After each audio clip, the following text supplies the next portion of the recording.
Welcome back to jobTopia. How's everybody doing today? You know, there's an industry that we've not touched on, and it really has its origins back in the 80s and 90s when companies were hiring large volumes of people, and there became this, IT kind of tech boom. Companies kept trying to find ways to streamline the process, streamline vendors, give more control to the company who was hiring. Because if you've ever been in a situation where you're hiring a lot of people and you decided you needed to bring in multiple vendors to manage multiple functions, maybe accounting or IT or sales, and you're trying to hire across all these different spaces, now you've got multiple vendors for each of those segments. Suddenly you find yourself trying to manage 9, 12, 15 different staffing companies. And oh, by the way, now you're trying to understand cost. You're trying to keep your data, your metrics, your compliance. I mean, it sounds awful. It sounds very confusing. And we have an industry that is kind of developed within this space. And that's why it's important for us to talk to our experts. That's why we've got Mickey. Mickey, how's it going today, my man? Hey, Tony, going really well. Thank you so much for having me here. Oh man, you and I have talked so much offline about this. I thought, look, let's pull the Band-Aid off. Let's get you down. I know you're busy slaying dragons, so I appreciate you taking some time out to explain this contingent workforce ecosystem to the learning and development audience. And then once we kind of understand a little bit more about what it is, I've got some more specific questions. We're going to kind of jump into our main topic. So, yeah, that's kind of the format we'll be running today. Right on. Let's go. All right, let's go. So, what in the hell is contingent workforce management? Did I even say that properly? Yeah, contingent workforce management. I mean, if thinking about it at its most simple form, the management of the life cycle of non-employee talent, the way that companies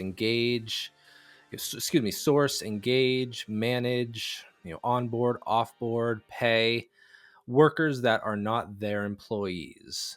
So you alluded to these practices in the 80s and 90s, and it's sort of, in my opinion, of how the history of it goes, companies have been using temporary talent for a while and staffing agencies for a while. And as that list of suppliers that they were using grew, the management of it became a little bit more complex. So the idea of, well, hey, why doesn't one group manage those vendors, those suppliers for us, but why don't they also manage that process to oversee the workflows of, I have a need for talent. Okay, great. Let's find out what that exact need is. Let's go to a supply base that can meet those needs. Let's find the right worker, get them onboarded compliantly into our systems, manage them appropriately through the life cycle of their engagement, and let's make sure they're paid appropriately. And then, hey, they've completed their work. Good job, attaboy. Let's offboard them. And off you go. Send them back out into the giga universe. Rinse, wash, repeat. And so right. I think we saw through the early 2000s the advent of the MSP, the managed service provider. I mean, the general concept of an MSP has existed for a while. Explain that for people who don't know what an MSP is. So just pull back and explain, what does an MSP do for a company? Yeah, industry agnostic. A general MSP, a managed service provider, is handing a practice or piece of business or a process to somebody else to manage that service, hence a managed service provider. Now, if we narrow that back down to the contingent workforce space, a managed service provider takes on the processes we've been talking about of managing your supply base of typically temporary suppliers, working with the managers of the enterprise of the business to find out what their needs are and build that requisition process, and then work with the suppliers to source that talent and hold the hand of the manager to welcome them through the process of engaging talent, all the way through the onboarding, the management of the assignment, the payment, time cards, offboarding, all of that. They will handle that on behalf of the enterprise that has that need for talent. Um, Go So ahead. I've had to go through this process. So inside of Timpl, we've been exposed to a lot of larger companies kind of across the country, and some of them use, I think it was Beeline. I mean, there's a Yep. lot of different ones that are these MSPs. So for the people who are trying to, they've heard this, that they're trying to understand practically what does it mean. I can tell you what it means from a staffing company's point of view is that the staffing companies traditionally had direct communication with the company. As the company grew, it became more challenging for them to manage multiple vendors, as I had mentioned. So an MSP becomes a liaison. That's how I would describe it. They're the liaison, a single point of contact for the organization, all the leaders internally, and point of contact to the outside That's world correct. of all the companies and processes and technology and people and providers to help that company quickly find, assess, identify, and as you say, onboard, use the talent, and then offload them. Right. What would you add to that as an expert in this space? Yeah. Think of them as the operational team that manages that process. But think of it also to take a step deeper. And you started to allude to this, Beeline. They are one of the many technology providers in this space, called the VMS, the Vendor Management System. So we have the contingent workforce team, sometimes the MSP if you're outsourcing it. And then you have the VMS. The MSP, or the contingent workforce program, is the service wrapper around that VMS, around that technology. The technology is where a lot of the processes, the data, everything takes place, and that becomes sort of the central, data repository for this type of workforce. And so the MSP, the operational I team. I appreciate you cleaning that up for me because you could see how I was even myself. I was transposing, Yep. the VMS, Right, and right? hopefully And my that's hands in the air, showing the VMS and the MSP, working together. Yeah, the MSP, the operational team, yeah, is the yeah, yeah, service yeah. wrapper around the technology, around the VMS, which shepherds the entire process through. Exactly. Okay, that's kind of the backdrop of where Mickey earns his living. Supposedly, yeah. Is Yeah, air quotes.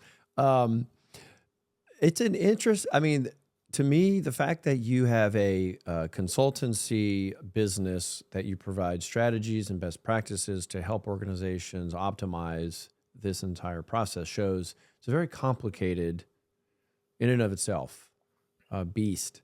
And as you can tell, just even in our brief conversation right here, sometimes it takes a little bit of explaining, absolutely.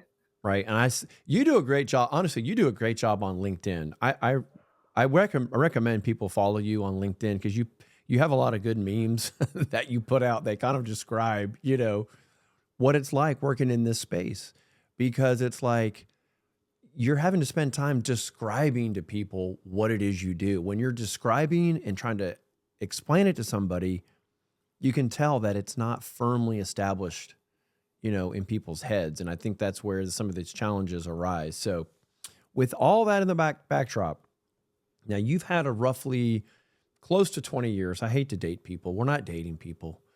You've had a Had career a up to strong this tenure, point, yes. a strong, a strong tenure, a seasoned veteran in contingent workforce. You've been working in the ecosystem. So what would you say are some of the most, vital kind of critical lessons that you've learned, in this space to this date? Yeah, I mean, I think you actually started to speak to that a little bit, that it's a very niche area. When you think about the world of workforce management, you often think of like HR with maybe a pinch of procurement and supply chain management in the background. And then you have this area of contingent workforce management, a subsection of workforce management and then procurement. It could be complicated and hard to understand. And I think that makes the industry more difficult to a get the recognition and love that it deserves, but b be able to sell the value and the justification behind not only leveraging contingent workforce management but making it a priority within your organization.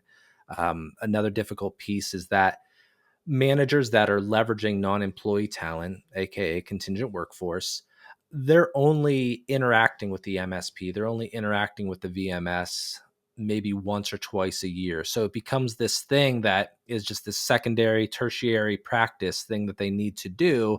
It's very unfamiliar. Think of every time you go into a tool that you use once or twice a year, you say, oh gosh, not this again. I got to follow these processes.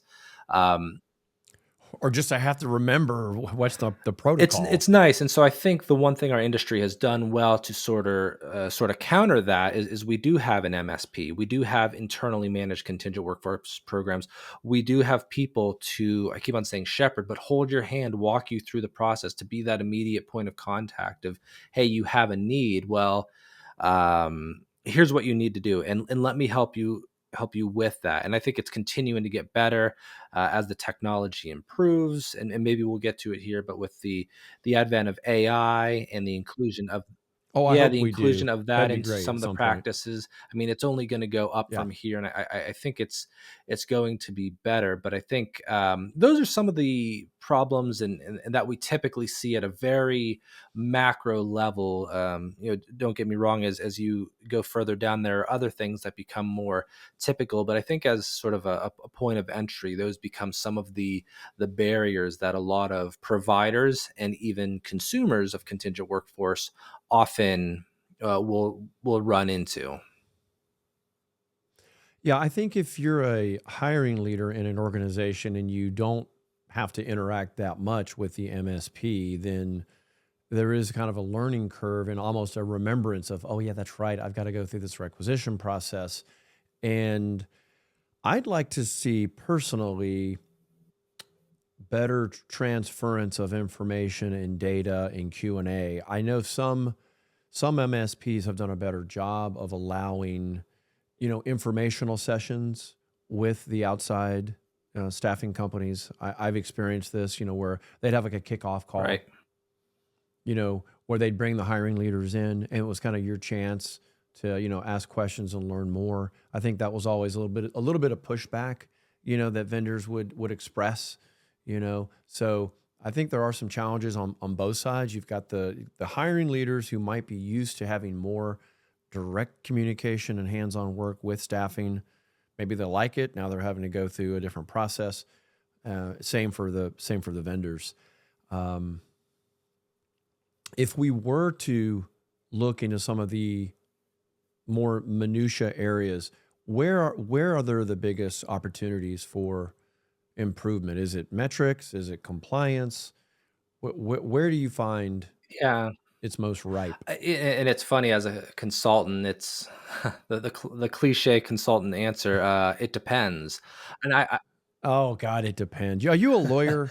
and I say that simply because the pain points that companies are experiencing really vary depending on where they are in their maturity, in their growth as an organization of leveraging contingent workforce.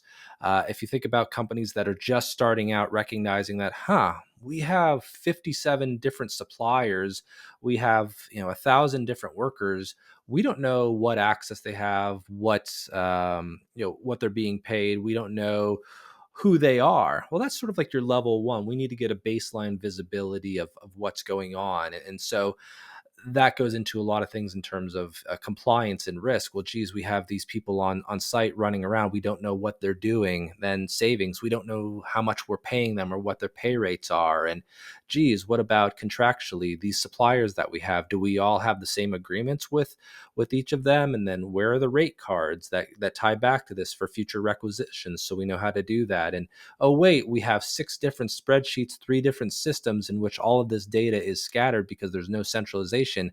Well, geez, those are a lot of pain points that they call it like the Gen 1 of programs, is being able to get a baseline collection of all that, put it into mostly one system, one process with standardization across all of that. I think that is sort of like the general pain points of that sort of Gen 1, level 1 baseline.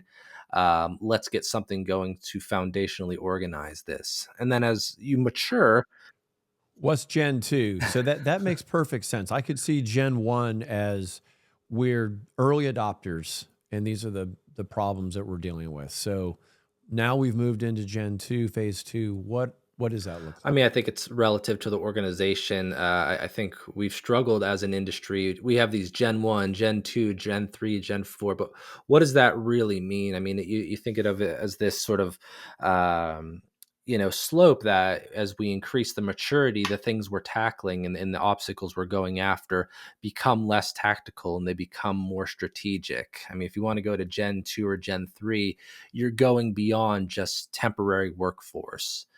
You're going beyond just that tactical type of work, and you're looking at more strategic and the different levers that you could be pulling in terms of your talent strategy and the channels that you're organizing your workforce management around. So, like I said, that Gen 1 is typically your temporary workforce, and then you start looking at your independent contractors and ensuring you have the appropriately compliance and processes around that engagement and the management of them. And then we start considering workers that are coming in under SOW services workers, services procurement. We have 16 different terms to describe one things in the industry. That may not be helping our cause We do. either. It's so Right. So confusing. you start tackling some of those things and looking more holistically at your workforce. You start optimizing various channels of, geez, we have a lot of repeat workers coming through this particular piece of business. Geez, maybe a direct sourcing lever or channel would be appropriate there, and maybe it could fit in other areas. Once we start accruing data, we can get that started. Well, what about freelance talent and on-demand workforce, and leveraging one of the thousand of talent marketplaces, on-demand freelance workplaces um, that exist out there. Excuse me. What do I call it? Not workplaces, platforms that exist out there. And There are a lot of platforms, a right. lot of noise. There's so much to look at, so So as you much. progress up there, it's how do we integrate this into our current platform, and how do we make sure that everything we're doing is best suited to make the managers' lives as easy as possible to get the talent, but also benefits the workers that are doing well, and ultimately meets the enterprise's goal of hitting whatever it is they need to do. And the farther you go up that maturity, those pains, some of those early ones, I think always stick with you in terms of possibly manager adoption of some of the technology or the processes that are being Yes. used. Change management, I don't think, goes away, and that is not only in contingent workforce. I mean, that's any industry Yeah. in the world. But Any. um, Hmm. where else was I going to say?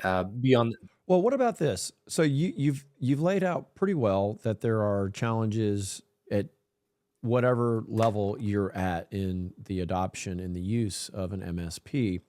So if you were looking at a company that wasn't in an MSP environment, they didn't have one, how would you, what are the triggers for you that would indicate that this company is now ready to move into this?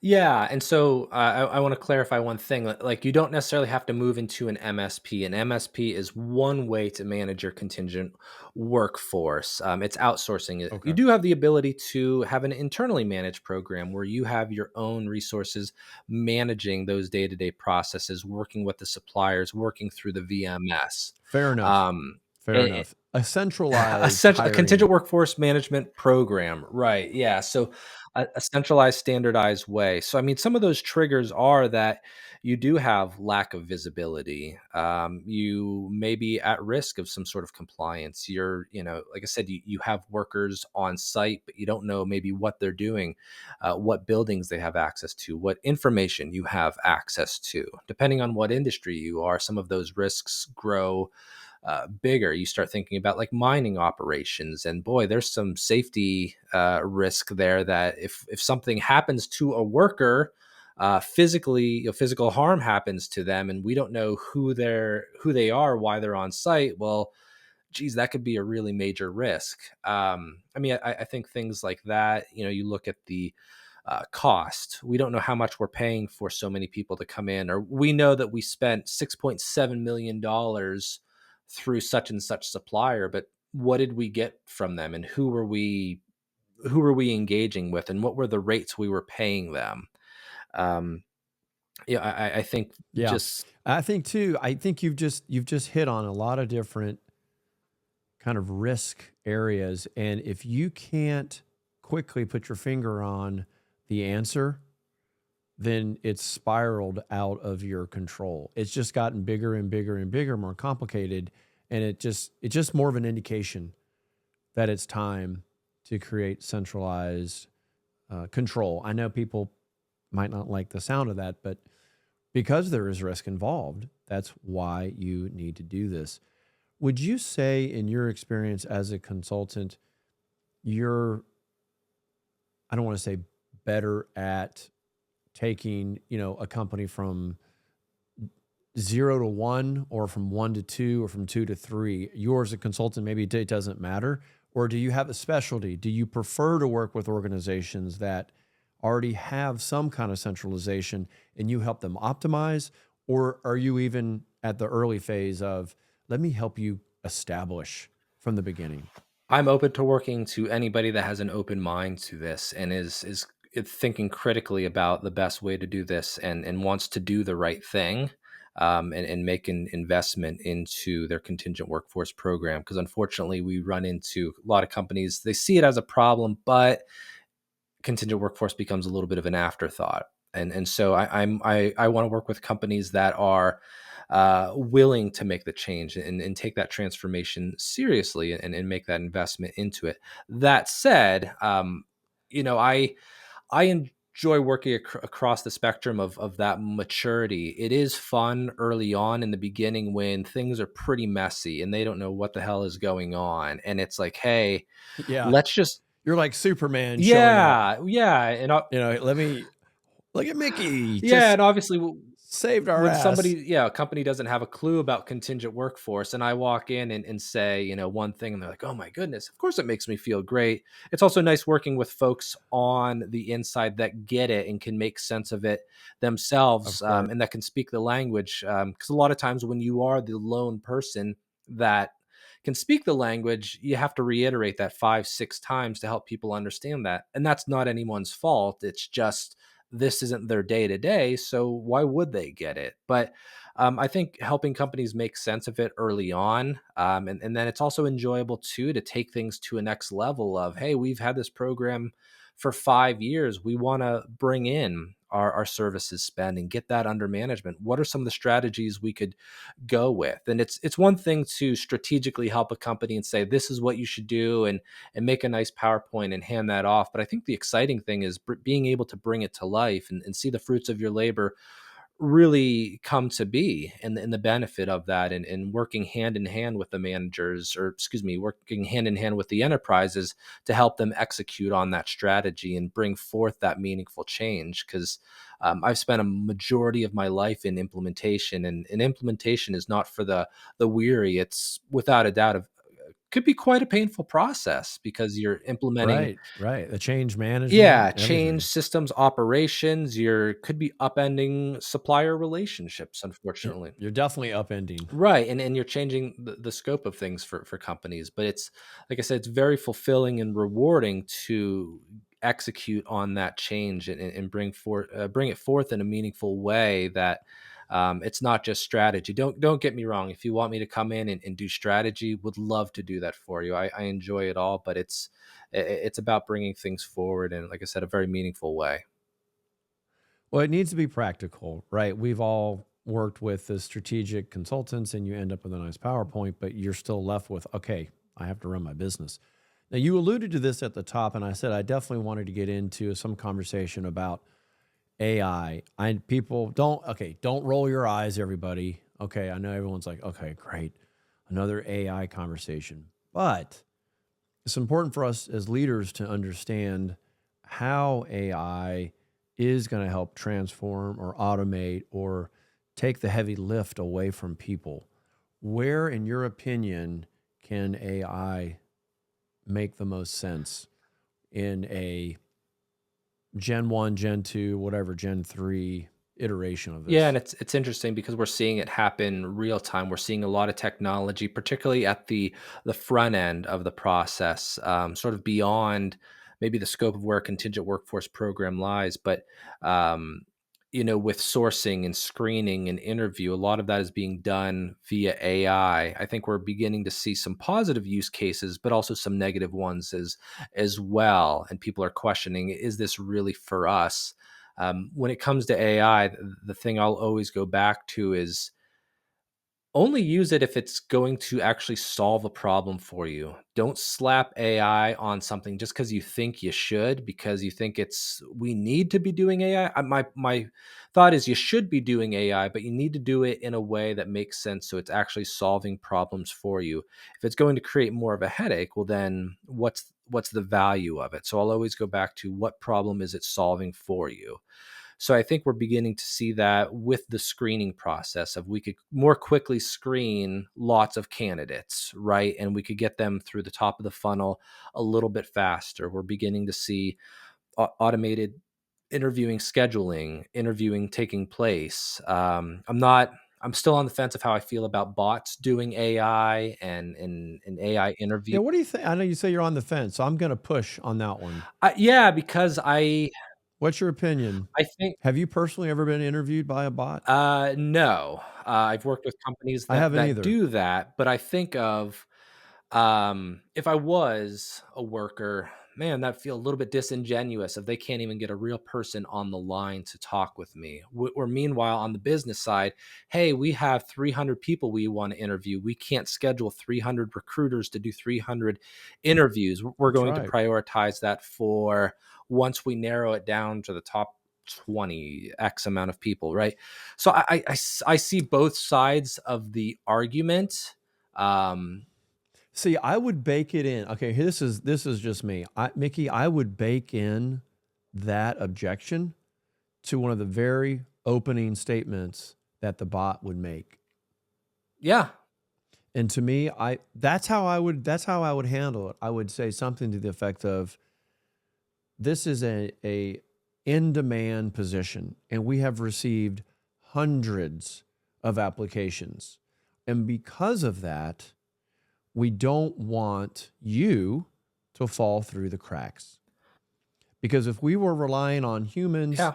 I mean, I think it would that's a take fair them weeks, approach. right? And some I think if you handle it like that, we're going to spend 10 or 15 minutes here. You're going to be able to tell me all the reasons why you think you're the perfect fit, and that'll help get your resume application to the top of the stack.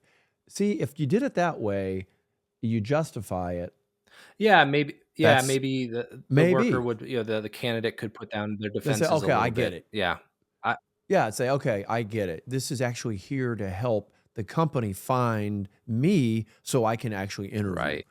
I think if you take that And some approach, of the companies I've worked with, they'd have me do a little bit of testing and give feedback. And it's like, wow, some of those sound pretty real convincing. I may not have known it was AI without you telling me. Just the lag time between me saying an answer and then it coming back with a question.